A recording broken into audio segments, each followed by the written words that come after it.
भाई पीटीआई का जलसा फ्लॉप था, उस पर वज़रा अब प्रेस कॉन्फ्रेंसेस कर रहे हैं जी फ्लॉप जलसा था। भाई पीटीआई का जलसा वाकई फ्लॉप था, शेलिंग होगी वहाँ पर, पुलिस ने वहाँ पर डंडे बरसाए हैं।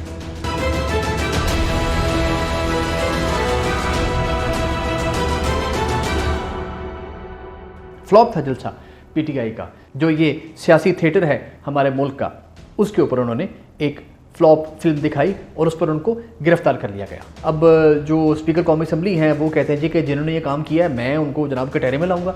सो ये सब कुछ यहाँ पर हो रहा है। और ऐसे में इमरान खान साहब का भी जेल से बयान आ रहा है, वो कहते हैं जी कि हमने अब किसी किस्म की कोई कम्युनिकेशन नहीं होगी और जितने भी जो ये हमने बातचीत के लिए बंदे आगे किए हुए थे 6-7 लोगों का जो एक पैनल सा बनाया हुआ था वो अब ख़त्म है और देयर इज़ नो कम्युनिकेशन। अगर आप किसी वज़ीर आला को उठा लेते हैं, उसको गिरफ़्तार कर लेते हैं आप, तो ये तो आप बिल्कुल सुबायत कर रहे हैं और बड़ी बड़ी अजीब चीज़ें हैं। सो अब कोई कम्युनिकेशन नहीं होगी, बड़ी अजीब चीज़ें होंगी।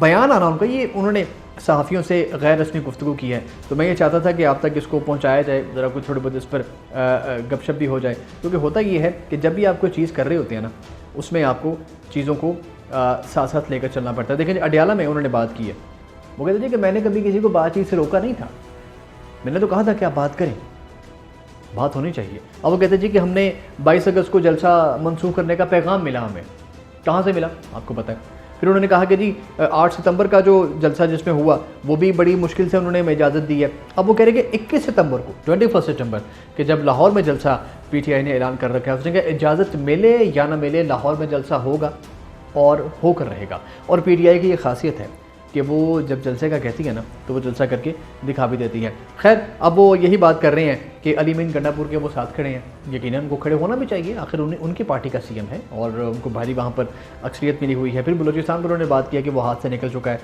सारे मामलात हैं। और फिर वो कहते हैं कि जी जैसे मैंने पहले बताया था आपको कि 22 अगस्त का पहले कहा मनसूख कर दें आप, फिर उन्होंने कहा कि आप 8 सितंबर को जलसा कर भी लें। ये हमने बात आपको इशारों में पहले भी बता दी थी जब हमने पिछला व्लॉग किया था कि इजाज़त क्यों दी जाती है किसी भी जलसे की, ताकि जो एक पॉलिटिकल स्पेक्ट्रम में किसी पार्टी को अगर आपने इजाज़त देनी है तो आप उसको के भी आओ खेलो, let's try and test it. तो टेस्ट कर लिया उन्होंने और उस टेस्ट का नतीजा क्या निकला कि जब नंबर अच्छे आने लगे तो उन्होंने कहा कि उनको उठा लो, आप सबको गिरफ्तार कर लो।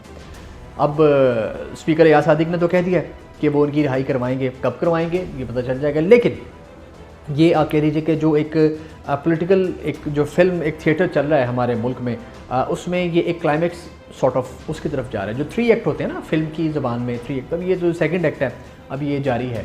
अब इसके बाद जब 3rd एक्ट आएगा फिर चीज़ें एक नई सूरत इख्तियार करेंगी। इस्टेब्लिशमेंट से कैसे मुज़ाकरात होते हैं इमरान खान के और इनकी पार्टी के, और ये जो दो पार्टियाँ हैं, सियासी बड़ी पार्टियाँ हैं, हुकूमती साइड है और अपोजिशन साइड है, ये आपस में कब मिलकर बैठेंगी और इन पर किस तरह से बात होगी, ये सब चीज़ें अब ऐसा ऐसा अनफोल्ड होंगी।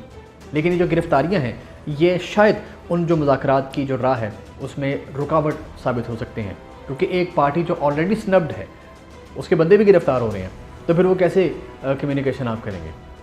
लाइक आप किसी को मेहमान घर बुलाते हैं, उसको आप बिठा लेते हैं, बैजा पुत्र आजा ज़रा, तो घर नहीं जाना, ऐसे ही आज नहीं जानते कि तो घर जाए, तो ये खैर सूरत हाल हो सकती है। बहरहाल आप बताइए इस जो जितनी भी गिरफ्तारियाँ हुई हैं इन हवालों से और जो स्पीकर एयाज सादिक ने कहा है उसके हवाले से, और जो चेयरमैन पीटीआई इमरान खान ने कहा है, बानी पीटीआई इमरान खान ने जो कहा है, उस पर आपकी क्या राय है हमें कमेंट्स कीजिएगा और इस वीडियो को लाइक और शेयर ज़रूर कीजिएगा।